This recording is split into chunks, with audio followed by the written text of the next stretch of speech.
Hey everyone, good evening. It's Scott at Scott Trades on X with StockMarketMentor.com and your chart of the day. Want to take a look at a semiconductor stock, but first, start things off with the semiconductor index via SMH.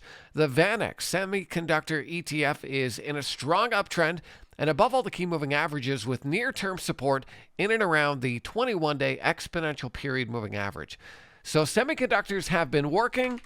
NVIDIA just hit a new all-time high today, did it on good volume, but a lot of semiconductor stocks are well extended off of their key moving averages or have earnings coming up really soon.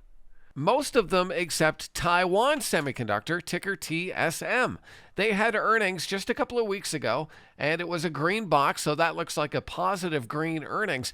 And we see price just sitting on that 8-day exponential period moving average, and again, near-term support down around the 21-day. So I would definitely have a buy alert here on Taiwan Semiconductor, just above this near pocket pivot in and around $303.70. So I'm going to set an alert here on TSM at around 303.70 and look for a move through that level coming on volume, and ideally a close above that level coming on good volume.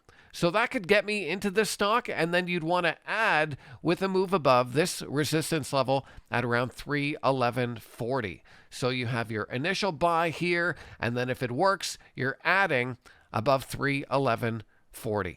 So that's the setup I'm looking at here on Taiwan Semi. It's a semiconductor stock that's in a good sector, but not too extended away from the key moving averages.